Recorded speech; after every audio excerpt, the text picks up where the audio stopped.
Om Shanti. Date मिले तारीख 31/3/2024। व्यक्त बाप दादा जो रिवाइज कोर्स 18/1/99 जो आहे।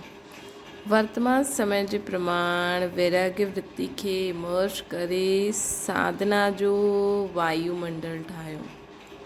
वर्तमान समय जे प्रमाण वैराग्य वृत्ति खे इमर्ज करे साधना जो वायुमंडल ठाहियो। अॼु स्नेह जे सागर बाप दादा पंहिंजे अति स्नेही ॿारनि सां मिलण आया आहिनि। अॼु स्नेह जे सागर बाप दादा पंहिंजे अति स्नेही ॿार सां मिलनि था। अॼु जो ॾींहुं विशेष स्नेह जो ॾींहुं आहे। अॼु 18 जनवरी जी मुरली आहे न। अमृत वेले खां वठी करे चारों ओर जा ॿार स्नेह जी लहरुनि में लहराइनि पिया। हर हिकु ॿार जे दिलि जो स्नेह दिलाराम बाप वटि पहुची वियो।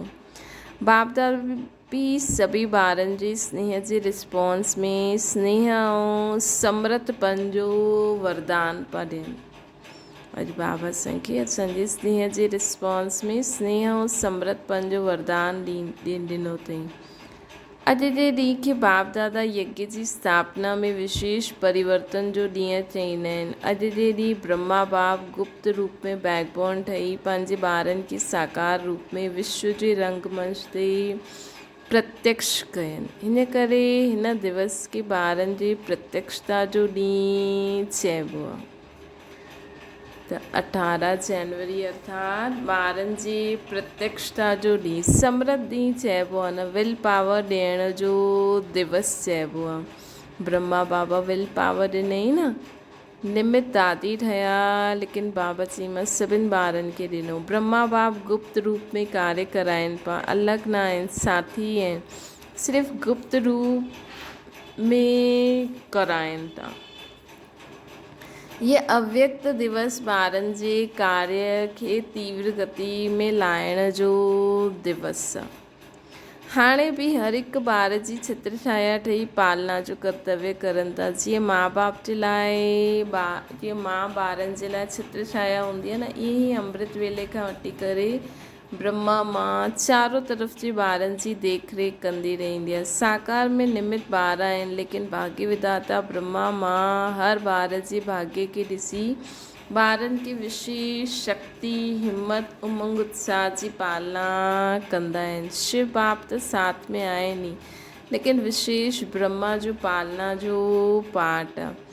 अॼु जे ॾींहुं भाग्य विधाता ब्रह्मा हर ॿार खे विशेष स्नेह जो रिटर्न में वरदान जा भंडारी ठही बांटदा आहिनि। अॼु जे ॾींहुं भाग्य विधाता ब्रह्मा हर ॿार खे विशेष स्नेह जे रिटर्न में वरदान जो भंडारी ठही बांटदा आहिनि। जो ॿार जेतिरो अव्यक्त स्थिति में स्थित थी मिलन मल्हाईंदा आहिनि उन हर हिकु ॿार खे जो वरदान खपे उहो सहज ई प्राप्त थींदो आहे। वरदान जो खुलो भंडार आहे। जो खपे जेतिरो खपे ओतिरो प्राप्त थियण जो विशेष दिवस आहे। स्नेह जो रिटर्न हूंदो आहे न। सहज वरदान जी गिफ्ट आहे त गिफ्ट में महिनत न करणी पवंदी आहे, सहज प्राप्ति थी वेंदी आहे न। गिफ्ट मांगी बि न आहे, स्वतः ई प्राप्त थींदी आहे। पुरुषार्थ सां वरदान जी अनुभूति जी प्राप्ति अलॻि चीज़ आहे। पुरुषार्थ सां वरदान जी प्राप्ति जी चीज़ प्राप्ति अलॻि चीज़ आहे। लेकिन अॼु जे ॾींहुं ब्रह्मा मां स्नेह जे रिटर्न में वरदान ॾींदी आहे। त अॼु जे ॾींहुं सभिनि सां सहज वरदान प्राप्त थियण जी अनुभूति कई। सभी हाणे बि ॿार सचे दिलि सां स्नेह जे रिटर्न वरदान प्राप्त करे सघंदा आहिनि। त सच्चे दिलि सां बाप सां स्नेह हूंदो न। बाबा चईंदा आहिनि न सभिनि खां सहज पुरुषार्थ आहे सच्ची दिलि सां बाबा खे स्नेह करो। त स्नेह जे रिटर्न में वरदान सहज ई प्राप्त थी वेंदा आहिनि। वरदान प्राप्त करण जो साधन आहे दिलि जो स्नेह। जिते दिलि जो स्नेह आहे उहो स्नेह अहिड़ो खज़ानो आहे जंहिं खज़ाने द्वारा बाप दादा द्वारा जो चाहे अविनाशी वरदान प्राप्त करे सघंदा आहियो। उहो स्नेह जो खज़ानो हर ॿार वटि आहे। स्नेह जो खज़ानो आहे तॾहिं त पहुची विया आहिनि। स्नेह खींची करे लाहींदो आहे न ॿारनि खे। और स्नेह में रहणु ॾाढो सहज आहे। पुरुषार्थ जी महिनत न करणी पवंदी आहे। छोकी स्नेह जो अनुभव हर आत्मा खे थींदो आहे। स्नेह जो अनुभव हर आत्मा खे थींदो आहे। सिर्फ़ु अॼु जो बिखरियो उहो स्नेह हुयो, कुझु काथे उहो बिखरियो हुयो स्नेह हाणे हिक सां ई गॾु जोड़े वरितो न। सर्व संबंध सर्व प्राप्ति बाबा चईं न, सर्व वैभवनि जो रस बि असां बाबा में अनुभव करे सघंदा आहियूं। छोकी पहिरियों अलॻि अलॻि संबंध हुयो, हाणे हिक में ई सर्व संबंध आहिनि। हाणे हिक में ई सर्व संबंध आहिनि। सर्व वैभवनि जो बि रस असां बाबा खे यादि करे वठी सघंदा आहियूं। त सहज सर्व स्नेह हिक सां थी वियो। इन जे लाइ हर हिकु चईंदो आहे मुंहिंजो बाबा। त स्नेह कंहिंसां थींदो आहे? मुंहिंजे सां थींदो आहे न। सभई चईंदा आहिनि न मुंहिंजो बाबा या दादियुनि जो बाबा, महारथियुनि जो बाबा, सभिनि जो बाबा आहे न। अॼु जे ॾींहुं केतिरो ॿार हर हिकु ॿार दिलि सां चईंदो आहे मुंहिंजो बाबा मुंहिंजो बाबा। सभिनि मुंहिंजो बाबा चई रोह रिहान कई न। सॼो ॾींहुं छा कयो? स्नेह जा पुष्प बाप दादा खे अर्पित कया न। सभिनि छा कयो? स्नेह जो पुष्प बाप दादा खे अर्पित कया न। 18 जनवरी विशेष पुष्प चढ़ाईंदा आहिनि, पर लेकिन बाबा खे कहिड़ो पुष्प खपे? स्नेह जो पुष्प खपे। बाप दादा वटि स्नेह जा पुष्प ॾाढा बढ़िया खां बढ़िया पहुची विया आहिनि। स्नेह त ॾाढो सुठो रहियो। हाणे बाप चईंदा आहिनि स्नेह जो स्वरूप साकार में इमर्ज करो। स्नेह त ॾाढो सुठो रहियो सभिनि जो। हाणे बाप चईंदा आहिनि स्नेह जो स्वरूप साकार में इमर्ज करो। उहो आहे समान ठहिणु। अर्थात असां बाप समान ठही वेंदासीं, मतिलबु कि असांखे बाबा सां स्नेह आहे। हाणे इहे समान ठहिण जो लक्ष्य त सभिनि वटि आहे। हाणे साकार में लक्षण ॾेखारे में ॾियनि। लक्ष्य त आहे लेकिन ओड़ा लक्षण ॾेखारे में ॾियनि। जंहिं बि ॿार खे ॾिसो जो बि मिले संबंध संपर्क में अचे उन्हनि खे इहे लक्षण ॾेखारे में ॾियनि कि जीअं परमात्मा बाप ब्रह्मा बाप जा गुण आहिनि उहो हिन ॿार जी सूरत ऐं मूरत में ॾेखारे में ॾियनि था। छा अनुभव थियणो खपे? जो शिव बाप परमात्मा बाप ऐं ब्रह्मा बाप जा गुण आहिनि उहा असां ॿारनि में ॾेखारे में ॾियनि। तॾहिं सम्झो असां बाबा खे स्नेह जो रिस्पॉन्ड ॾिनो। अनुभव करे कि हिननि जी नैन, हिननि जा बोल, हिननि जी वृत्ति, हिननि जा वाइब्रेशन न्यारा आहिनि। सभिनि खे आत्मिक दृष्टि सां ॾिसो। बोल सभिनि जे लाइ शुभ भावना वारा हुजनि। हुननि जी वृत्ति, हुननि जो वाइब्रेशन सर्व जे लाइ कल्याणकारी सदा न्यारा। मधुबन में ईंदा आहियो त बाप ब्रह्मा जी कर्म साकार में हुजण जे कारण भूमि में तपस्या कर्म ऐं त्याग जा वाइब्रेशन समायल उहो हुजण जे कारण हिते सहज अनुभव कंदा आहियो कि संसार न्यारो आहे। श्री ब्रह्मा बाप ऐं विशेष ॿारनि जी वाइब्रेशन सां वायुमंडल अलौकिक ठहियलु आहे। मधुबन में ईंदा आहियो त बाप ब्रह्मा जी कर्म साकार में हुजण जे कारण भूमि में तपस्या कर्म त्याग जा वाइब्रेशन समायल हूंदा आहिनि न। त हिते मधुबन में सहज अनुभव थींदो आहे भई ये संसार न्यारो आहे। श्री ब्रह्मा बाप ऐं विशेष ॿारनि जी वाइब्रेशन सां वायुमंडल अलौकिक ठहियलु आहे। इहे जो ॿार जाते बि रहंदो आहे न, जो बि कर्म क्षेत्र आहे, हर बार के बाप समान गुण कर्मों श्रेष्ठ वृत्ति जो वायुमंडल हर बार सां बाप समान गुण कर्म ऐं श्रेष्ठ वृत्ति जो वायुमंडल अनुभव में अचे इनके चइबो आहे बाप दादा। इनके चईंदा आहिनि बाप समान ॿार। मतिलबु असांखे पंहिंजे पंहिंजे स्थान ते मिनी मधुबन ठाहिणो अर्थात ओड़ा वाइब्रेशन ओड़ो वायुमंडल ओड़ो कर्म असां में असांखे ॾिसी करे माण्हुनि खे उहो अनुभव थिए पंहिंजे पंहिंजे कर्म क्षेत्र ते हर हिकु बार ब्रह्मा बाप समान गुण कर्म श्रेष्ठ वृत्ति जो वायुमंडल अनुभव कराए इनखे चइबो आहे बाप समान ठहिणु। त हाणे ते संकल्प आहे बाप समान ठहिणो ई आहे। उहो संकल्प हाणे चहिरे ऐं चलन सां ॾेखारे में ॾियणो खपे। जो भी संबंध संपर्क में अचनि उन्हनि जे दिलि सां इहा आवाज़ निकिरे कि आत्मायूं बाप समान आहिनि। जो भी संबंध संपर्क में अचे उन जे दिलि सां इहा आवाज़ निकिरे कि आत्मायूं बाप समान आहिनि। अॼु माइक ख़राबु आहे विच विच में खांसी अचे पई लेकिन मिलणो त आहे। इहा बि त माइक आहे न। इहा माइक न हलंदो त इहा माइक बि कम जो न। मतिलबु दादी जे मुख जो माइक अगरि ठीकु रीति न हले त उहो स्थूल माइक बि कम जो न आहे। कोई हर्जो न आहे। इहे बि मौसम जो फल आहे। त बाप दादा हाणे सभी ॿारनि सां इहे प्रत्यक्षता चाहींदा आहिनि। जीअं वाणी द्वारा प्रत्यक्षता कंदा आहियो त वाणी जो प्रभाव पवंदो आहे। उन खां बि ज़्यादा प्रभाव गुण ऐं कर्मनि जो पवंदो आहे। हर हिकु ॿार जे नैन सां इहो अनुभव थिए कि इन्हनि जे नैननि में कोई विशेषता आहे।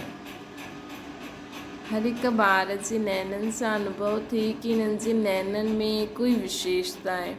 साधारण न अनुभव थिए अलौकिक आहिनि। उन्हनि जे मन में क्वेश्चन उठे कि इहे कीअं ठहिया किथां ठहिया। मतिलबु इहा आत्मा हीअं कीअं ठही किथां ठही। स्वयं ई सोचे ऐं पुछे कि ठाहिण वारो केरु। इन्हनि खे अहिड़ो ठाहिण वारो केरु। जीअं अॼुकल्ह जे समय में बि कोई बढ़िया चीज़ ॾिसंदा आहियो त दिलि में उठंदो आहे न इहा ठाहिण वारो केरु आहे। ये पंहिंजे बाप समान ठहिण जी स्थिति द्वारा बाप खे प्रत्यक्ष करो। जीअं दुनिया में ॾिसी करे चीज़ूं ॾिसी करे चईंदा आहिनि कि कंहिं ठाती आहे। ईअं बाप समान ठहिण जी स्थिति द्वारा बाप खे प्रत्यक्ष करो। अॼुकल्ह मेजॉरिटी आत्माएं सोचदियूं आहिनि कि छा हिन साकार सृष्टि में हिन वातावरण में रहंदे हुए ईअं बि कोई आत्मायूं ठही सघंदियूं आहिनि। त बाप उन्हनि खे इहे प्रत्यक्ष में ॾेखार त तव्हां उनखे प्रत्यक्ष में ॾेखारियो कि ठही सघंदी आहिनि ऐं असां ठहियूं था। अहिड़ी बि कोई आत्मायूं ठही सघंदियूं आहिनि भई पवित्र साधारण जीवन। त माण्हू बि ॾिसी करे सोचनि कि अरे इन दुनिया में अहिड़ा ईअं बि ठही सघंदा आहियूं। प्रत्यक्ष प्रमाण खे ज़्यादा मञंदा आहिनि। ॿुधण सां बि ज़्यादा ॾिसणु चाहींदा आहिनि। त चारों ओर केतिरा ॿार आहिनि। हर हिकु ॿार बाप समान प्रत्यक्ष प्रमाण ठही वञे त मञण ऐं ॼाणण में महिनत न लॻंदी। पोइ बि असांजी प्रजा ॾाढी जल्दी जल्दी तयारु थी वेंदी। महिनत समय कम ऐं प्रत्यक्ष प्रमाण अनुभव करण सां जीअं प्रजा जो स्टैम्प लॻंदो वेंदो। महिनत समय कम ऐं प्रत्यक्ष प्रमाण अगरि उहो ॾिसनि त ऐं सोचनि कि हा भई असांखे ऊंचो मतिलबु बाबा चवनि कि हा भई इन्हनि जो जीवन श्रेष्ठ आहे। प्रत्यक्ष प्रमाण अनुभव करनि त जीअं प्रजा जो स्टैम्प लॻंदो वेंदो। राजे रानी त आप तव्हां ठहिण वारा आहियो न। बाबा चवनि था राजा रानी त तव्हां ठहिण वारा आहियो। लेकिन प्रजा छा कंदी आहे। उहा पंहिंजे मालिक जा गुणगान कंदी आहे। उहा ठही न सघंदी आहे। थोरो बहुत ठहींदी। बाबा चईंदा आहिनि न आप समान त ठाहियो। थोड़ा बहुत संस्कार आदि ये सब धारण कंदी लेकिन पूरो पवित्र न ठही सघंदी। बाप दादा हिकु ॻाल्हि जो पोइ बि अटेंशन दिलाए सघंदा आहिनि कि वर्तमान वायुमंडल जे अनुसार मन में दिलि सां हाणे वैराग्य वृत्ति खे इमर्ज करो। वर्तमान वायुमंडल जे अनुसार मन सां दिलि सां हाणे वैराग्य वृत्ति खे इमर्ज करो। बाप दादा हर ॿार खे चाहे जो प्रवृत्ति में आहे, चाहे सेवा केंद्र में आहे, चाहे किथे बि आहे, स्थूल साधन हर हिक खे ॾिना आहिनि। जीअं कोई ॿार न आहे जंहिं वटि खाइण पीअण रहण हिन जो साधन न आहे, बाप दादा हर ॿार खे चाहे प्रवृत्ति में आहे, चाहे सेवा केंद्र में आहे, चाहे किथे बि रहंदा आहिनि, स्थूल साधन हर हिक खे ॾिना आहिनि। अहिड़ो कोई ॿार न आहे जंहिं वटि खाइण पीअण रहण इन जा साधन न हुजनि। सो बाबा त गैरेंटी कई अथई न, मुंहिंजो ठहिण खां पोइ तव्हांखे अंत ताईं दाल रोटी ज़रूरु मिलंदी। त उहो सभिनि वटि अगरि कोई खे कमी आहे त उहो हुनजे पंहिंजे अलबेलेपन या आलस्य जे कारण आहे। बाक़ी ड्रामा अनुसार बाप दादा ॼाणंदा आहिनि कि आवश्यक साधन सभिनि वटि आहिनि। आवश्यकता अनुसार जो साधन हुजणा खपनि उहे सभिनि वटि आहिनि। जो आवश्यक साधन आहिनि उहे त हलणा ई आहिनि, लेकिन किथे किथे आवश्यकता खां बि ज़्यादा साधन आहिनि। साधना घटि आहे ऐं साधन जो प्रयोग करणो ऐं कराइण ज़्यादा आहे। हिन करे बाप दादा बाप समान ठहिण जे दिवस जे विशेष अंडरलाइन करनि था कि साधननि जे प्रयोग जो अनुभव ॾाढो कयो, जो कयो उहो बि ॾाढो सुठो कयो। हाणे साधना खे वधाइण अर्थात बेहद जी वैराग्य वृत्ति खे लाइणो आहे। हाणे साधननि खे जेको असां यूज़ कयो, लेकिन हाणे छा करिणो, साधना खे वधाइणो, साधना खे वधाइणो आहे, बेहद जी वैराग्य वृत्ति खे लाइणो आहे। ब्रह्मा बाप खे ॾिसो, लास्ट घड़ी ताईं ॿारनि खे साधन ॾाढा ॾिनई, लेकिन स्वयं साधननि जे प्रभाव प्रयोग सां दूर रहिया। हूंदे उहे दूर रहण इनखे चईंदासीं वैरागी। मतिलबु साधन हुया ब्रह्मा बाबा जे समय बि, लेकिन ब्रह्मा बाबा इन्हनि खां दूर रहिया। असां आहियूं ई, लेकिन कुझु आहे ई न, ऐं चओ कि असां त आहियूं ई वैरागी, असां त आहियूं ई वैरागी, त उहो कीअं थींदो? मतिलबु सभु कुझु हूंदे हुए बि असां कि कोई उन में आसक्ति न आहे। यूज़ करो सेवा अर्थ, लेकिन साधना ते ज़्यादा ध्यानु ॾियो। त बाबा चईंदा आहिनि सभु कुझु हूंदे हुए नॉलेज और विश्व कल्याण जी भावना सां, बाप खे स्वयं खे प्रत्यक्ष करण जी भावना सां हाणे साधननि जे बजाए बेहद जी वैराग्य वृत्ति हुजे। सभु कुझु हूंदे हुए नॉलेज और विश्व कल्याण जी भावना सां, बाप खे स्वयं खे प्रत्यक्ष करण जी भावना सां हाणे साधननि जे बजाए बेहद जी वैराग्य वृत्ति हुजे। जीअं साधना स्थापना जे आदि में साधन घटि न हुया, लेकिन बेहद जी वैराग्य वृत्ति जी भट्टी में पिया हुयो। ये 14 वर्ष जो तपस्या कई, या बेहद जी वैराग्य वृत्ति जो वायुमंडल हुयो। बाप दादा हाणे साधन ॾाढा ॾिना अथई, साधना जी हाणे कोई कमी न आहे, साधननि जी हाणे कोई कमी न आहे, लेकिन हूंदे हुए बेहद जी वैरागी हुजो। विश्व जी आत्माउनि जे कल्याण प्रति भी हिन समय हिन विधि जी आवश्यकता आहे। विश्व जी आत्माउनि जी कल्याण जे प्रति भी हिन समय हिन विधि जी आवश्यकता आहे। कहिड़ी विधि जी आवश्यकता आहे? बेहद जी वैराग्य वृत्ति सां आत्माउनि खे बेहद जी वैराग्य वृत्ति इमर्ज कंदासीं त असांजो ज़्यादा समय बाबा जी यादि में वेंदो, मन सां प्रकाश में वेंदो। सॼी चारों ओर इच्छायूं वधनि थियूं। इच्छाउनि जे वश आत्मायूं परेशान आहिनि। चाहे पदमपति बि आहिनि लेकिन इच्छाउनि सां उहा बि परेशान आहे। वायुमंडल में आत्माउनि जी परेशानी जो विशेष कारण इहा हद जी इच्छायूं आहिनि। हाणे तव्हां पंहिंजे बेहद जी वैराग्य वृत्ति द्वारा हुन आत्माउनि में बि वैराग्य वृत्ति फैलायो।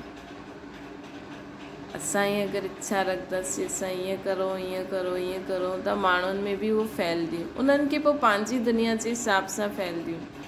लेकिन असां में अगरि बेहद जी वैराग्य वृत्ति हूंदी त उहो वायुमंडल ठही वेंदो। त उन्हनि सां उहा आत्मायूं बि वैरागी थींदी वेंदियूं आहिनि। असांजे वैराग्य वृत्ति जे वायुमंडल जे बिना आत्मायूं सुखी शांत न ठही सघंदियूं आहिनि। परेशानियुनि सां छुटी न सघंदियूं आहिनि। त ॾिसो असांजी वाइब्रेशन जी असां सुखी त सुख जा वाइब्रेशन, शांत त शांत जा वाइब्रेशन। हिन समय कोई बि ॻाल्हि थिए न हिकदमि लाइट, अच्छा ईअं थी वियो चलो कोई ॻाल्हि कोन्हे, त उहो वाइब्रेशन फैलंदो आहे।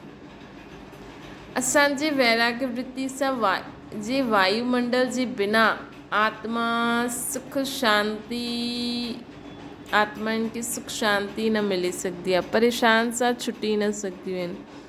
केॾी वॾी ज़िमेवारी आहे। तव्हां वृक्ष जी जड़ आहियो। ब्राह्मणनि जो स्थान वृक्ष में किथे हूंदो आहे? जड़नि में ॾेखारींदा आहिनि न। त तव्हां फाउंडेशन आहियो।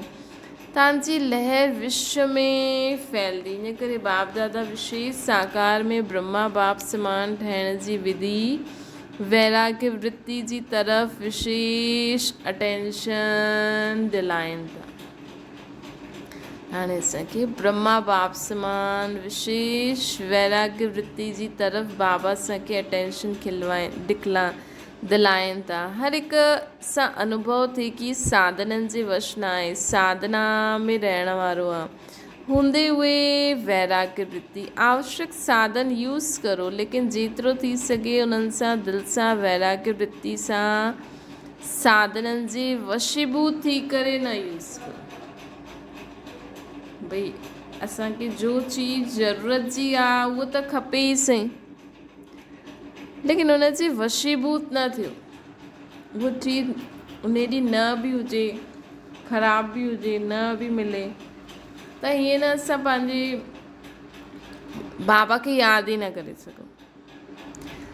हाणे साधना जो वायुमंडल चारों ओर ठाहियो। समय समीप जे प्रमाण हाणे सच्ची तपस्या व साधना आहे ही बेहद जो वैराग्य वृत्ति, बेहद जी वैराग्य वृत्ति। सेवा जो विस्तार हिन वर्ष में ॾाढो कयो। हिन वर्ष चारों ओर वॾा वॾा प्रोग्राम कया। सेवा सां सहयोगी आत्मायूं बि ॾाढियूं ठहियूं। समीप बि आहियूं, संपर्क में बि आहियूं, लेकिन काथे सिर्फ़ु सहयोगी ठहिणो आहे, हेसि ताईं रखिणो आहे छा? लेकिन छा सिर्फ़ु सहयोगी ठाहिणो आहे? बसि एतिरो ई रखिणो आहे। सहयोगी आत्माएं सुठियूं सुठियूं आहिनि। उन्हनि ते हाणे उन सहयोगी क्वालिटी वारी आत्माउनि खे ॿियो संबंध में लायो, अनुभव करायो, जंहिंसां सहयोगी सां सहज योगी ठही वञनि, अर्थात बाबा सां उन्हनि जो कनेक्शन जुटी वञे। इन जे लाइ हिकु त साधननि जो वायुमंडल, हिकु त साधना जो वायुमंडल, ॿियो वैराग्य वृत्ति जो वायुमंडल हुजे त इन सां सहज योगी ठही वेंदा।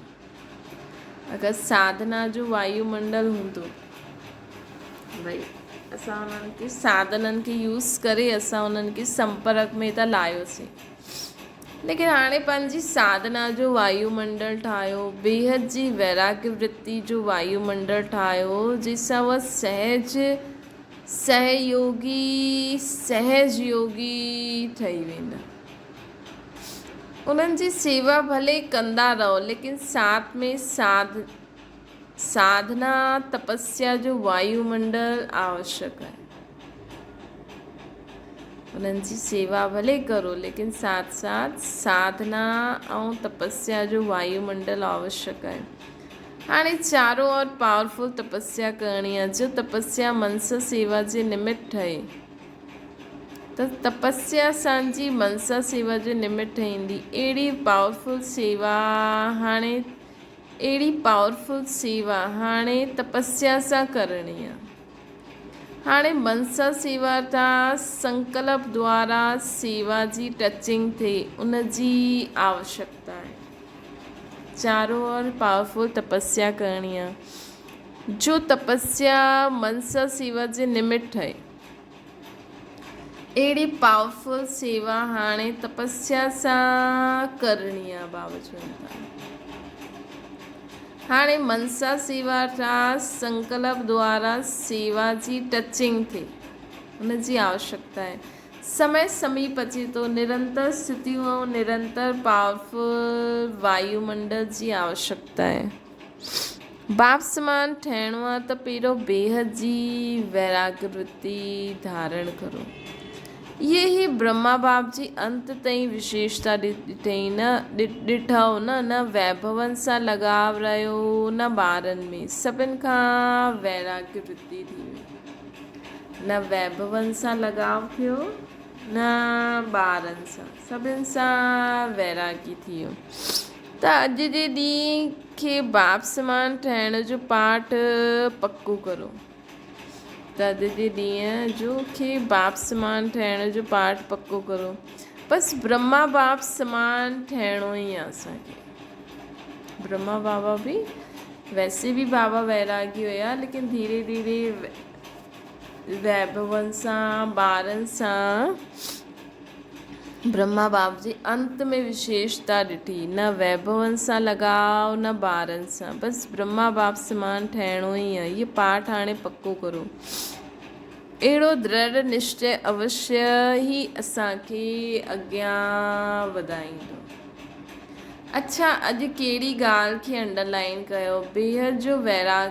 अॼु सभी आत्माउनि खे इच्छाउनि सां बचायो। वीचारा ॾाढा दुखी आहिनि, ॾाढा परेशान आहिनि। त हाणे रहम दिल ठहो। रहम जी लहर बेहद जी वैराग्य वृत्ति द्वारा फैलायो। रहम जी लहर बेहद जी वैराग्य वृत्ति द्वारा फैलायो।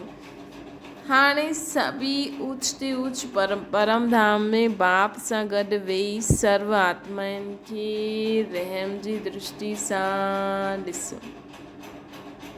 सभी परम धाम में बाप सां गॾु वेही करे सर्व आत्माउनि खे रहम जी दृष्टि सां ॾिसो। रहम दिल बाप जा ॿार, असां सभु रहम जी दृष्टि सां सर्व आत्माउनि खे ॾिसूं। बाबा चवनि था वाइब्रेशन फैलाए सघंदा आहियो। बसि हाणे परम धाम में बाप सां गॾु वेही रहो। बसि हाणे परम धाम में बाप सां गॾु वेही रहो। हुते खां इहे बेहद जे रहम जो वायुमंडल फैलायो। बाबा ड्रिल कराई। विच विच में समय कढी 1 सेकेंड भी परम धाम निवासी ठही पूरी विश्व में रहम जी लाइट माइट फैलायो। बेहद जी वैराग्य वृत्ति जी लाइट माइट फैलायो। सर्व इच्छाउनि सां मुक्त थियण जी लाइट माइट फैलायो। अच्छा, चारों ओर जी सर्व अति स्नेही ॿारनि की, सर्व चारों ओर जी साधना करण वारी श्रेष्ठ आत्माउनि खे बाप दादा खे सॼे ॾींहं में ॾाढो ॾाढो प्यारे प्यारे मिठे मिठे दिलि जे गीत ॿुधाइण वारा, रूह रियान करण वारा, शक्तियुनि जा गुणनि जा वरदान सां झोली भरण वारा बाप दादा की सभिनि जा गीत, ख़ुशी जा गीत, स्नेह जा गीत, रूहानी नशे जा गीत, मिठी मिठी ॻाल्हियूं, ॾाढा दिलि खे लुभाइण वारियूं ॿुधाए में ईंदियूं आहिनि। बाप दादा बि ॿुधण ऐं मिलण में लवलीन हुया। विशेष हुन ॾींहं जे लाइ बाबा चवनि था, लेकिन ईअं बि अञा बि असां जो बाबा सां गीत ॻाईंदा आहियूं, जो बाबा सां रूह रियान कंदा आहियूं, उहो बाबा वटि अवश्य ई पहुचंदियूं आहिनि। त ईअं अहिड़े दिलि जे सचे दिलि जी आवाज़ ॿुधाइण वारा ॿार महान आहिनि ऐं सदा महान ई रहंदा। अहिड़े मिठे मिठे ॿार सदा बेहद जी वैराग्य वृत्ति खे अपनाइण वारा दृढ़ निश्चय बुद्धि ॿारनि खे बाप दादा हिक जे बदिले पदम गुणा रिटर्न स्नेह ॾियनि था। दिलाराम जे दिलि में रहण वारे सभी ॿारनि खे बाप दादा यादि प्यार बि था ॾियनि ऐं नमस्ते बि था करनि। त ख़ासि दिलाराम जे दिलि में रहण वारे सभी ॿारनि खे बाप दादा यादि प्यार बि था ॾियनि ऐं नमस्ते बि था करनि। जो ॿाहिरि बि ॿुधनि था उन्हनि खे बि बाबा ॾिसनि था ऐं बाप दादा दूर न ॾिसनि था, लेकिन सभी तरफ़ जा ॿारनि खे सम्मुख ॾिसी यादि प्यार बि था ॾियनि, मुबारक बि था ॾियनि ऐं यादि सौगात या यादि पत्रनि जो रिटर्न करनि था कि सदा उड़ती कला में उड़ण वारा ॿार सदा आबाद आहिनि, सदा ई आबाद रहंदा। अच्छा, ओम शांति।